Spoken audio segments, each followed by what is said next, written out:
O seu cérebro acredita numa mentira que custa patrimônio. A mentira é esta: se você trabalhar mais, com mais intensidade, mais horas, mais dedicação, o dinheiro vai se acumular como consequência natural do esforço. Parece lógico, parece justo, e é exatamente por parecer tão lógico e tão justo que essa crença passa uma vida inteira sem ser questionada, enquanto você trabalha mais do que qualquer pessoa ao seu redor e o seu patrimônio continua no mesmo lugar, como se existisse um teto invisível entre o seu esforço e o seu resultado financeiro. A psicologia sabe exatamente por que isso acontece. E quando você entende, a forma como você vê cada hora de trabalho da sua vida muda para sempre. Antes de entrar nisso, eu preciso te pedir uma coisa rápida. Leva 2 segundos, se inscreve no canal. Se você chegou até aqui, esse conteúdo é para você. Um clique no botão de inscrição me ajuda enormemente a continuar produzindo esse tipo de material e a fazer esse canal crescer. É rapidíssimo e faz uma diferença real. Agora, vamos continuar, porque o que eu tenho para te mostrar hoje é importante demais para perder. E antes de avançar, eu quero deixar claro que tudo o que eu vou explicar neste vídeo é baseado em pesquisas científicas documentadas nas áreas de psicologia comportamental, neurociência e economia comportamental. Todas as referências bibliográficas estão listadas na descrição do vídeo para quem quiser consultar os estudos originais e se aprofundar. Eu conheço um cara que durante anos foi a pessoa que mais trabalhava em qualquer ambiente onde ele estava. No escritório, era o primeiro a chegar e o último a sair. Nos fins de semana, estava adiantando projetos, respondendo mensagens, se preparando para a semana seguinte. Ele não fazia isso por obrigação. Fazia porque genuinamente acreditava que o caminho para construir riqueza era esse. Mais esforço, mais dedicação, mais horas investidas. E quando alguém perguntava como ele estava, a resposta era sempre a mesma: corrido, mas trabalhando. Essa frase era dita com um certo orgulho, porque na cabeça dele, estar ocupado era sinônimo de estar progredindo. Estar exausto era evidência de que ele estava fazendo a sua parte. E se o patrimônio ainda não refletia o esforço, era só uma questão de tempo. O tempo ia recompensar. Só que os anos passaram. A renda dele subiu porque ele realmente é competente e trabalha duro. Mas o patrimônio ficou parado, quase inexistente. E quando ele finalmente parou para olhar os números com honestidade, sentiu algo que não esperava. Não era frustração, era confusão. Porque ele simplesmente não conseguia entender como alguém que trabalhou tanto podia ter tão pouco para mostrar.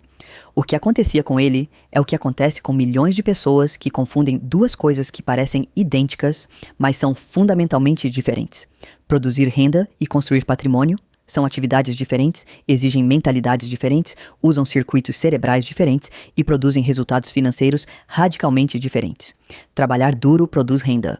Isso é inegável. Quanto mais você trabalha, mais você tende a ganhar. Mas renda não é patrimônio. Renda é o dinheiro que entra. Patrimônio é o dinheiro que fica. E a distância entre o dinheiro que entra e o dinheiro que fica não é determinada pela quantidade de trabalho. É determinada pela qualidade das suas decisões financeiras nos momentos em que você não está trabalhando. E é exatamente aí que o problema mora, porque a pessoa que trabalha mais que todos não tem tempo, não tem energia e não tem espaço mental para tomar essas decisões. Ela está ocupada demais produzindo renda para pensar em como transformar renda em patrimônio. A psicologia comportamental identificou um mecanismo que explica isso com precisão cirúrgica, e ele se chama ilusão de progresso por esforço. Funciona assim: o cérebro humano usa o esforço como indicador de progresso. Quando você trabalha muito, quando sente o cansaço no corpo e na mente no final do dia, o seu cérebro interpreta esse cansaço como evidência de que você avançou. Você sente que fez algo. Você sente que o dia valeu a pena. E essa sensação de progresso, essa recompensa emocional que vem do esforço, é suficiente para desativar o alarme que deveria estar te dizendo: espera, eu trabalhei o dia inteiro, mas o meu patrimônio não mudou em nada. O esforço anestesia a consciência financeira. Você está tão ocupado sentindo que está progredindo através do trabalho que não percebe que o progresso é uma ilusão. A renda entra e sai. O patrimônio permanece o mesmo. Mas o cansaço te convence de que algo está sendo construído, porque o cérebro não diferencia esforço produtivo de esforço financeiramente estéril. Para ele, esforço é esforço. E esforço sempre parece progresso. Existe um segundo mecanismo que opera junto com o primeiro e torna a armadilha ainda mais difícil de perceber. A psicologia chama de justificação do esforço, e é uma forma específica de dissonância cognitiva. Funciona assim: quando você investe uma quantidade enorme de energia em algo, o seu cérebro precisa acreditar que aquele investimento valeu a pena. Caso contrário, a dor de reconhecer que o esforço foi desperdiçado seria insuportável. Então, o cérebro faz o que ele faz de melhor. Ajusta a percepção para proteger o ego.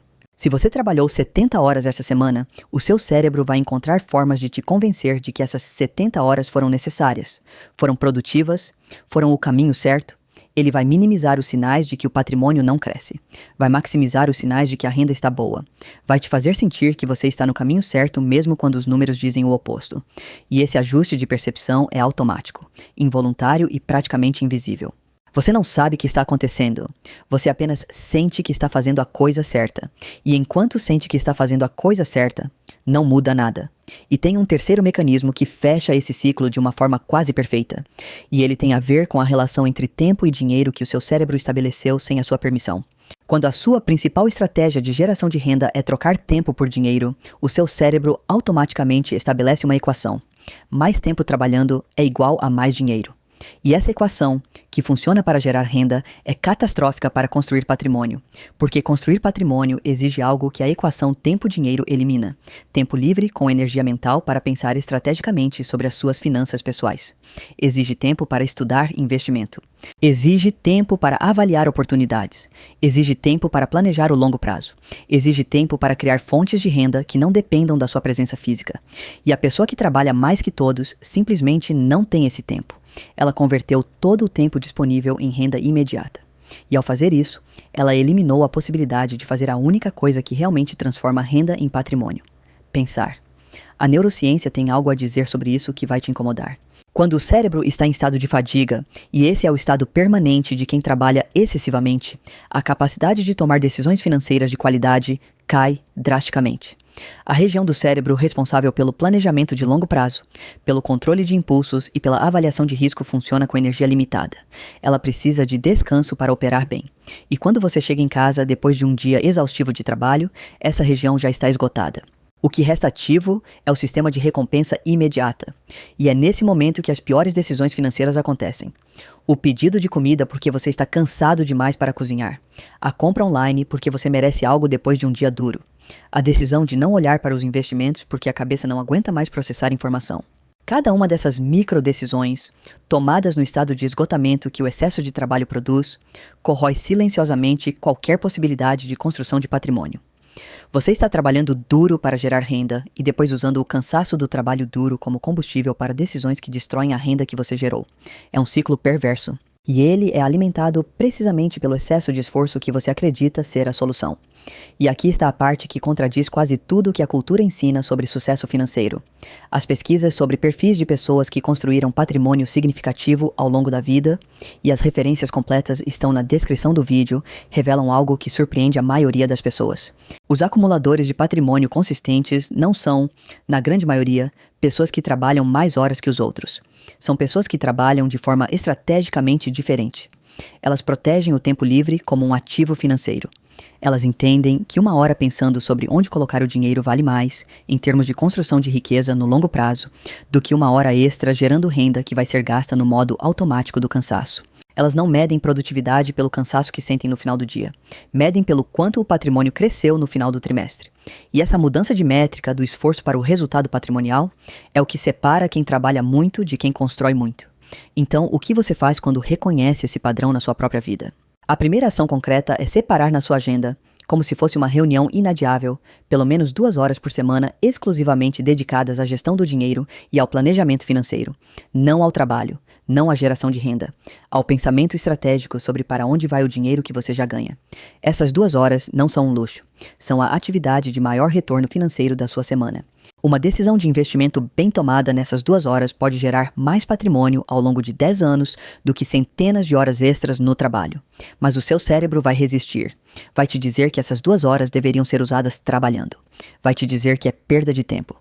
E essa resistência é exatamente a ilusão de progresso por esforço operando em tempo real. Reconheça a resistência como o sintoma que ela é e mantenha o compromisso. A segunda ação é mudar a métrica que o seu cérebro usa para medir sucesso. Hoje, o seu cérebro mede pelo esforço. Quanto trabalhei, quanto estou cansado, quanto produzi. Você precisa treinar o cérebro para medir pelo patrimônio. Quanto o meu patrimônio líquido cresceu este mês comparado ao mês passado. E para isso, você precisa de um número. Um único número que você atualiza todo mês e que representa tudo o que você tem menos, tudo o que você deve. Esse número é o seu patrimônio líquido. E quando ele se torna a sua métrica principal, algo profundo muda na forma como você toma decisões. De repente, trabalhar mais horas sem que isso mude o número perde o sentido. De repente, gastar por compensação ganha um custo visível que antes era invisível. De repente, dedicar tempo a estudar investimento e hábitos financeiros deixa de parecer perda de tempo e passa a parecer a coisa mais importante que você pode fazer. A métrica muda o comportamento financeiro, e o comportamento financeiro muda o resultado. A terceira ação é criar pelo menos uma fonte de renda que não dependa diretamente do seu tempo. Isso não é sobre empreender. Não é sobre largar o emprego. É sobre quebrar a equação tempo-dinheiro que aprisiona o seu patrimônio. Pode ser um investimento que gera rentabilidade. Pode ser um conhecimento que você transforma em conteúdo, em curso, em consultoria. Pode ser qualquer coisa que produza algum valor econômico sem exigir a sua presença hora a hora. O valor dessa fonte pode ser pequeno no começo. O que importa não é o quanto ela gera. O que importa é o que ela faz na sua mentalidade. Ela prova ao seu cérebro que dinheiro pode existir sem esforço físico contínuo. E essa prova, por menor que seja, começa a desmontar a crença de que trabalhar mais é a única forma de ter mais. Quando o seu cérebro aceita que existem formas de construir riqueza que não exigem mais horas de trabalho, ele para de resistir ao tempo dedicado ao planejamento, ao investimento e à estratégia de longo prazo. Ele para de ver essas atividades como concorrentes do trabalho e começa a ver como complementares. A quarta ação é instalar o que eu chamo de auditoria de esforço. Uma vez por mês, olhe para as suas horas de trabalho e se pergunte com honestidade: dessas horas, quantas geraram renda real e quantas foram apenas ocupação? Quantas foram estratégicas e quantas foram reativas? Quantas me aproximaram da independência financeira e quantas apenas mantiveram a máquina funcionando? A maioria das pessoas que trabalham excessivamente descobre, quando faz essa auditoria pela primeira vez, que uma parte significativa das horas de trabalho não gera valor financeiro real. São horas gastas em tarefas que poderiam ser delegadas, eliminadas ou automatizadas. São horas que existem porque o cérebro precisa do esforço para sentir que está progredindo, não porque o resultado financeiro exige. Quando você identifica essas horas e as recupera, você ganha o recurso mais valioso que existe para construir patrimônio: tempo com energia mental para tomar boas decisões financeiras. Eu quero te fazer uma pergunta que talvez ninguém tenha te feito antes, e eu quero que você reflita de verdade antes de responder nos comentários. Se você pudesse ver um gráfico com duas linhas, uma mostrando as horas que você trabalhou nos últimos 5 anos e outra mostrando o crescimento do seu patrimônio no mesmo período, essas linhas estariam andando juntas ou completamente separadas? Eu quero ouvir a sua resposta honesta, porque essa resposta diz mais sobre a sua situação financeira do que qualquer número de renda. E aqui está o que essa conversa abre e que vai ainda mais fundo. O que eu te mostrei hoje é que o excesso de trabalho não constrói patrimônio e muitas vezes o impede ativamente. Mas existe uma camada abaixo dessa que pouquíssimas pessoas examinam. O que acontece quando uma pessoa com boa renda chega aos 40, aos 50 anos e percebe que o patrimônio que deveria existir simplesmente não existe. A psicologia, por trás desse momento de percepção, o que ele faz com a identidade, com a autoestima e com as decisões financeiras que vêm depois, é uma das coisas mais importantes e mais negligenciadas na relação entre a mente humana e o dinheiro. E é exatamente sobre isso que eu falo no vídeo que está aparecendo na sua tela agora. O erro psicológico que faz as pessoas com boa renda chegarem aos 50 sem patrimônio. Se esse vídeo te tocou, aquele vai te transformar. Se inscreve no canal se você ainda não se inscreveu, porque aqui cada vídeo remove uma camada da psicologia do dinheiro que ninguém te ensinou. E manda esse vídeo para aquela pessoa que trabalha mais do que todos, que vive exausta, mas que quando olha para o patrimônio não entende por que ele não reflete todo o esforço que ela faz. Ela não precisa trabalhar mais. Ela precisa entender o que o trabalho excessivo está fazendo com as decisões financeiras que ela nem percebe que está tomando.